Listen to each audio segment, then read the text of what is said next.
Atenção especial para o assunto delicado que a gente vai tratar agora. Vamos falar sobre violência sexual contra crianças.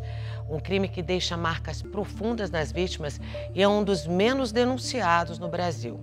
Isso porque a maioria absoluta dos abusadores e assediadores é próxima vítima, seja alguém da própria família ou de muita confiança dos pais e da criança.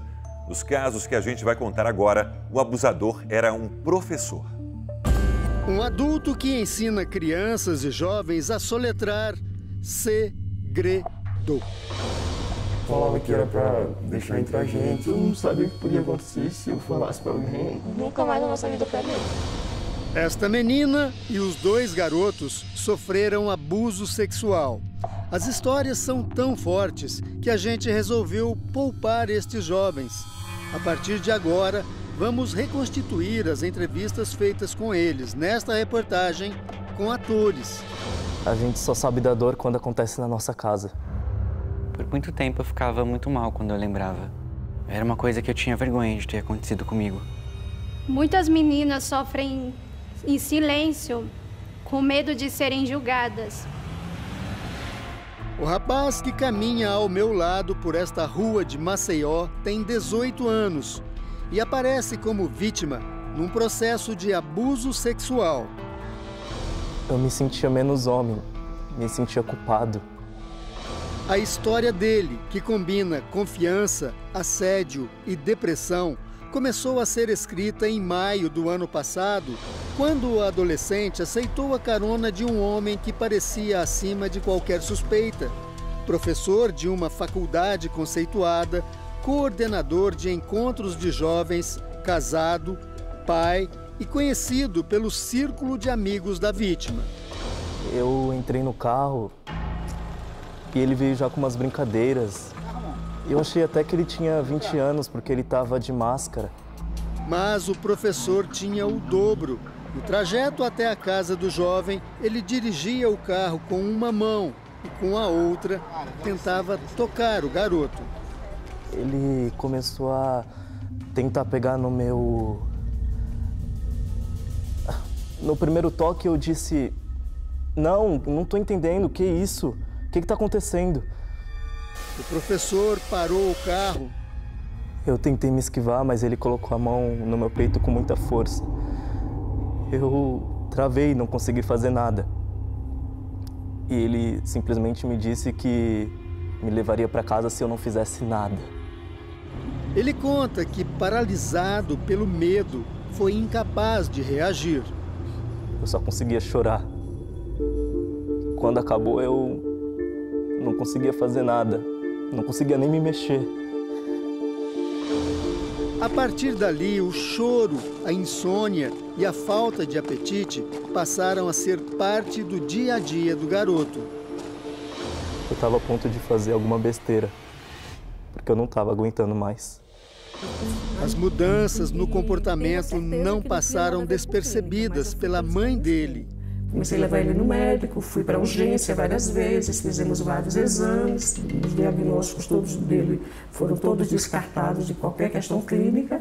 Aí foi quando eu chamei ele e pedi para que ele falasse para mim o que estava acontecendo. Assustada e revoltada, ela procurou a polícia e denunciou o agressor. E depois disso começou a surgir outros, não é? O jovem que relata os abusos num depoimento comovente não foi o único que procurou a polícia para denunciar o mesmo agressor. Um homem de 41 anos que trabalha como professor em uma faculdade aqui de Maceió. Segundo a polícia, os casos guardam semelhanças entre si. As vítimas têm entre 15 e 17 anos e todos do sexo masculino. E os relatos também descrevem sempre a mesma dinâmica. Uma carona no carro do professor, algumas insinuações e, finalmente, o abuso. Este outro rapaz, que também tinha 17 anos na época, viveu a mesma situação.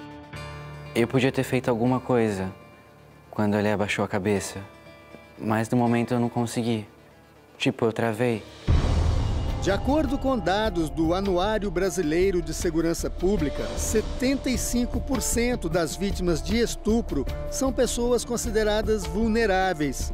88% são do sexo feminino. Que a gente tem essa posição dos abusadores pai e padrasto.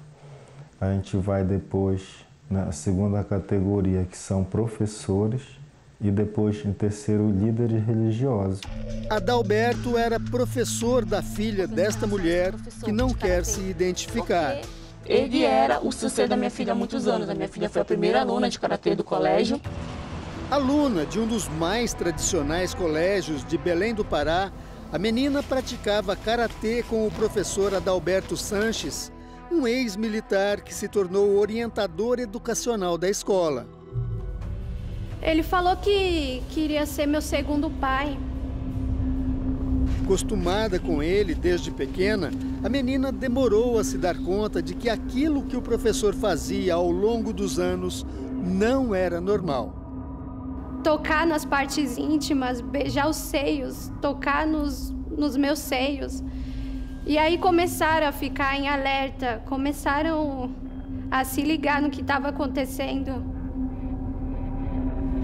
Em vez de procurar ajuda, a menina mudou o comportamento. Começou a falar para mim que não queria mais ir para a escola, não queria mais fazer karatê também. A mãe foi procurar ajuda com o orientador escolar da garota, o próprio abusador. Ele contava tudo, pedia para ele me ajudar, a minha filha. Eu achava que pelo esporte ela poderia ser resgatada. Esta outra mãe tinha duas filhas que também eram alunas de Adalberto. Ele tinha um vocabulário que ele conseguia se introduzir entre os jovens. Então elas se sentiam que elas podiam confiar. A filha mais velha contou para a mãe o que ele fazia durante as aulas de karatê. Ele deitava as meninas para mostrar um determinado golpe de karatê. Ela deitava no chão, de perna aberta, e ele deita em cima. Depois das denúncias, o abusador foi preso. A acusação: estupro de vulnerável. A escola, em nota, diz que ofereceu apoio aos familiares, incluindo atendimento psicológico, e que as famílias não aceitaram o serviço. Não tivemos nada de amparo nem de apoio, uma ligação. Diversas pessoas foram à internet, mulheres que se expuseram, botaram o rosto, dizer: isso aconteceu comigo há anos atrás. Esta mulher foi vítima 13 anos atrás. Menina, ela sofreu nas mãos do professor Adalberto dos 10 aos 17 anos. Eu cresci diante dos olhos dele, que ali tinha um lobo, né, no meio. Desirê tem hoje 30 anos, é casada e tem uma filha. Ela não quis contar de que forma foi abusada, mas diz que só percebeu o que tinha acontecido ao longo de 7 anos, quando já era adulta. Quando eu comecei a trabalhar com pautas de juventude, pautas de direito da mulher, entender um pouco mais como funcionam a dinâmica nas escolas. E aí, a partir daí, eu passei a acessar lembranças e entender mais ou menos como as coisas ocorriam. Ela não conseguiu ficar calada quando viu a notícia que o abusador dela estava preso por estupro de vulnerável. Foi para as redes sociais. Neste post, ela diz: que justificativa mequetrefe afirmar que o estão acusando por notas baixas no boletim, e arremata: que a justiça seja feita. Desirê virou testemunha no caso, o professor, réu, e aguarda julgamento. O advogado do professor alega que o cliente é inocente. Os laudos não possuem nenhuma comprovação de qualquer ato libidinoso, de qualquer ato sexual praticado, absolutamente nada. Em Maceió, a justiça aceitou as denúncias de estupro contra o professor. O caso ainda vai ser julgado. O Ministério Público pediu a prisão preventiva, mas a justiça negou e determinou medidas restritivas. Ele não pode ter contato com as vítimas, não pode frequentar bares, restaurantes fora do horário, não pode ter contato com adolescentes menores de 18 anos. Em nota, a defesa do professor diz que o processo corre em segredo de justiça e que as acusações são infundadas, já que, segundo o advogado, não existe acervo probatório mínimo em relação aos crimes imputados. Ou seja, ele diz que não existem provas suficientes para comprovar o crime. As vítimas esperam por justiça enquanto convivem com as lembranças e uma dor que não se apaga. Hoje não é fácil ainda falar sobre, mas eu já consigo me sentir forte e orgulhoso do que eu estou fazendo, porque eu sei que pode ajudar muitas pessoas também. Esse caso vai estar servindo para muitos pais abrirem os olhos diante de situações que as filhas escondem ou não conseguem falar.